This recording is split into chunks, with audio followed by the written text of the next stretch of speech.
madness, a monumental blunder. These are some of the labels being applied to the Bush administration's latest efforts to escalate U.S. violence in Iraq. That criticism crosses party lines. Yet even when challenged with the truth, Bush seems strangely aloof, imbued with a faith-based certainty that his obstinacy will somehow trump reality. How can you escalate the war when so many people in this country seem to be against it? I'm going to have to keep explaining. That's why I'm doing this interview with you. Scott, sometimes you're the commander-in-chief, sometimes you're the educator-in-chief, and a lot of times you're both when it comes to war. The public, at the same time, has a different view of Mr. Bush's activities. Congress should be holding this administration accountable, and it should stop the funding for the war. When the Associated Press asked Americans to name this past year's biggest villain, Mr. Bush topped the list. Ahead of the dictator expected to be executed in a matter of hours, ahead of Osama bin Laden, and ahead of the Prince of Darkness, Satan. Now, you don't have to have a political doctorate in political science to realize it's never a good sign when you're outpolled by Lucifer. I think he's representing interests that we know nothing about that have to do with oil and his friends abroad, and I think there's an agenda that's way bigger than what we see. Hello, I'm Liz Chambers. This month we take a fresh look at the ongoing efforts to end the violence in Iraq. At the same time, it has become increasingly apparent that the Bush administration will not change course unless forced to do so. Is he in a bubble? Is he hearing what's going on? Does he see what's going on the ground? Or is he just about proving that this is his fight and he's going to fight it his way? The good news, I think, is that the president is prepared to proceed and go ahead with this without the screaming Democrats and without the nervous Republicans. Do you believe as commander-in-chief you have the authority to put the troops in there no matter what the Congress wants to do? In this situation, I do, yeah. Congress may be unwilling or simply too late to rein in Bush's reckless leadership. Instead of cutting off spending on Iraq, for example, leading senators hope that stern words will cause the White House to rethink the occupation. I hope that pressure will force him to recognize that he's got to have a major change in policy. This is we've got to have an active effort at persuasion going on here. The American public, however, harbors no illusions about the prospects of reforming Mr. Bush. More than half believe that George Bush and Vice President Cheney should face impeachment.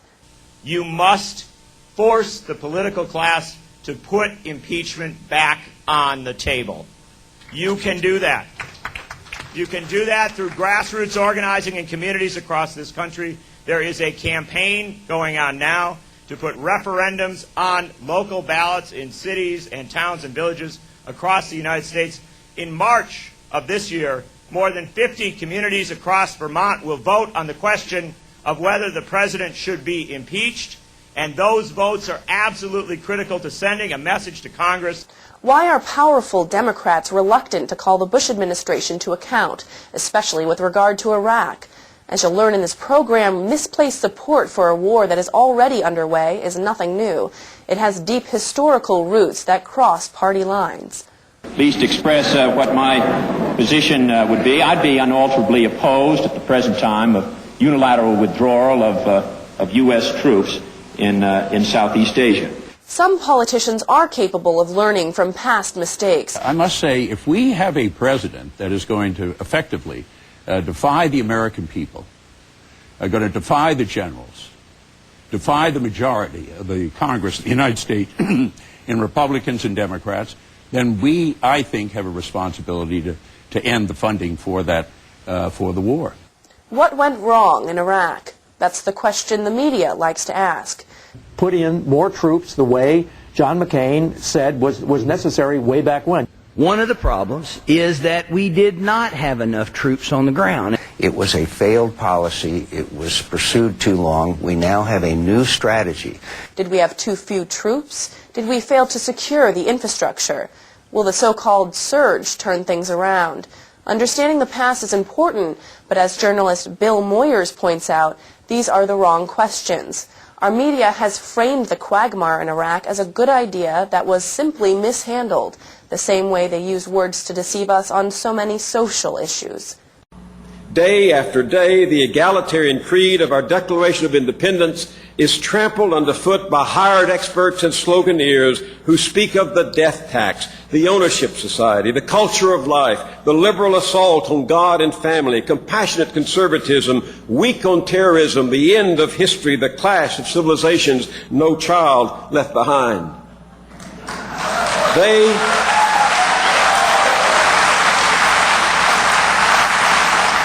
They have even managed to turn the escalation of a failed war into a surge.